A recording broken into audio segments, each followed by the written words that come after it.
Terkait halte yang beberapa lalu sempat menjadi sorotan karena dinilai mulai banyak yang mengalami kerusakan kecil, sedang maupun kerusakan berat, Kepala Dinas Perhubungan Kota Palembang Agus Rizal yang dijumpai di sela kegiatannya mengungkapkan, saat ini Kota Palembang memiliki 249 halte yang sebagian dari halte tersebut mengalami kerusakan.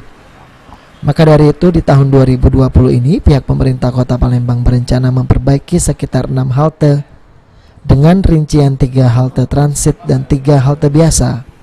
Perbaikan halte ini juga nantinya akan dilakukan dengan bantuan pihak ketiga dengan menerapkan konsep yang nantinya dapat mempercantik Kota Palembang.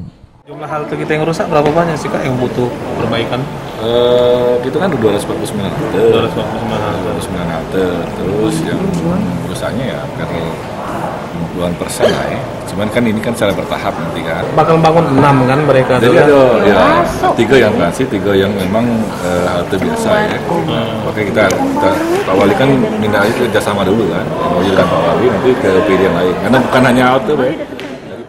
Perbaikan halte tersebut akan direalisasikan dalam waktu dekat dan pihak Pemkot akan terus membuka pintu kerjasama bagi pihak ketiga yang mau bekerja sama dalam perbaikan halte yang ada di Kota Palembang.